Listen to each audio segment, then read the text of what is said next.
Hi all, let's try to solve the problem called unique paths. This is a very famous problem with a medium difficulty level. So here the target is we have to start from top left corner and reach the bottom right corner, and there will be a grid given to us with m number of rows and n number of columns. We have to return how many unique paths are there. Okay, so let's start with the basic. Let's break down the problem into simple cases. Then we will put all those cases together to form a proper solution. Okay, so let's consider if your start is itself your end. That means your m is 1 and n is 1. Okay, so in that case, your starting point, that is ij, will be equal to m minus 1 n minus 1, as m and n both are 1. Hence you will find just one unique path. Okay, now let's grow on top of this example. Here you can see you have a little complex grid. Okay, wherein you are starting from the left upper corner and want to reach to the right bottom corner. So you can see that you can take two paths, the blue one or the red one. Okay, now how come this becomes two paths? So from this point, if you are trying to move to this area, you will have only one option, no more than that. Okay, only one unique option is available. Similarly, from this area, if you want to go to this area, you will again have only one option, and hence addition of this one and this one is 2, and hence the number of unique paths for this grid is 2.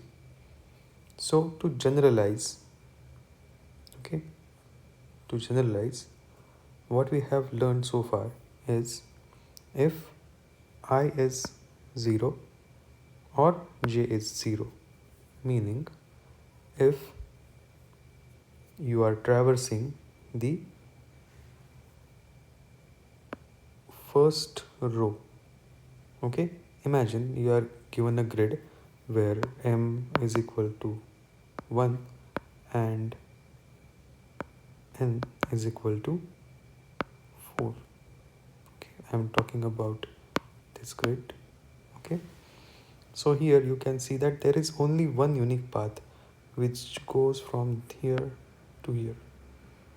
Okay, so if your I is 0, or the other case would be you are given a matrix where m is equal to 4 and n is equal to 1, that is 4 rows and 1 column. In this case, this particular example. Okay, here you can see that there is only one option, okay, which goes from top left to bottom right. Okay, so if this case is clear, you can simply say that for I is equal to 0 and j is equal to 0, there is only one option. There is only one unique path. Okay, now what about other elements? So let's take an example a more complex than the previous one. So in this case,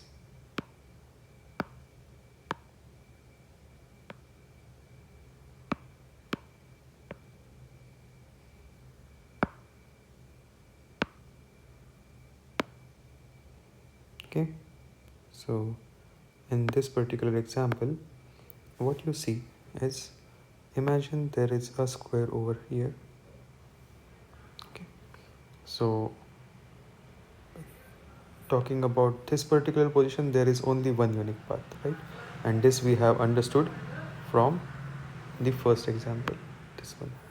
Okay, imagine that this is itself a start and end, and hence the value should be 1. Now from here to here, there is only one unique path, and this we have learned from this part. Okay, Similarly, from here to here there is only one unique path, and this we have learned over here. Now let's put all those learnings together and try to understand how this problem grows. So we also know for any structure like this there are only two unique paths, okay, and hence we can say 2 is the right answer over here. Okay, similarly, what about this? So if there could be two unique paths reaching over here, okay, and one unique path reaching over here, there will be 2 plus 1, that is 3 unique paths reaching over here, because at every index I and j, the value of ij is dependent on these two factors, that is the element above it and the element to the left of it. Okay, this is above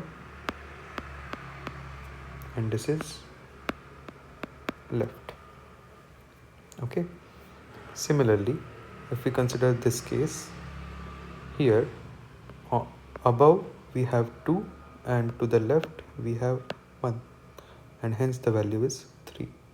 Similarly, at this point above is 3 and left is 3, hence the answer is 6. Okay. So if this is very much clear to you, understanding the code would be extremely easy. So as we have discussed earlier, in case of row, rather first row and column, in this case we will have answer as 1. Okay, where did we learn this? So here. So in case of first row and first column, the answer will always be 1. Now for the rest of the rows, what we have learned is this particular part, which is any index ij is actually dependent on the one which is above it and the one which is towards the left. So if we consider this particular part, put this particular section over here, it is actually the addition of the above cell and the addition of cell towards the left. Okay, and so on and so forth. When we fill the entire matrix like this, the final answer could be found at the final index, which is array of m-1 n-1. That is this particular answer. Okay. So if this part is clear to you, you can refer to this code snippet and try it yourself. Thank you.